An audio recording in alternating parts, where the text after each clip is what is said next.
سورة الكوثر. بسم الله الرحمن الرحيم.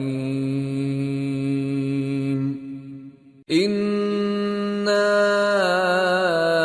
أعطيناك الكوثر فصل لربك وانحر إن شانئك هو الأبتر।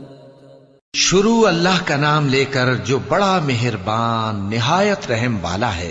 ए नबी सल्लल्लाहु अलैहि वसल्लम, हमने तुमको कौसर यानी बहुत ज्यादा भलाई अता फरमाई है, तो अपने परवरदिगार के लिए नमाज पढ़ा करो और कुर्बानी किया करो। कुछ शक नहीं कि तुम्हारा दुश्मन ही बेनाम रहेगा। अल्लाहुम्मा सल्ली अला सय्यिदिना मुहम्मदिन नबिय्यिल उम्मी व अला आलिहि व सहबिही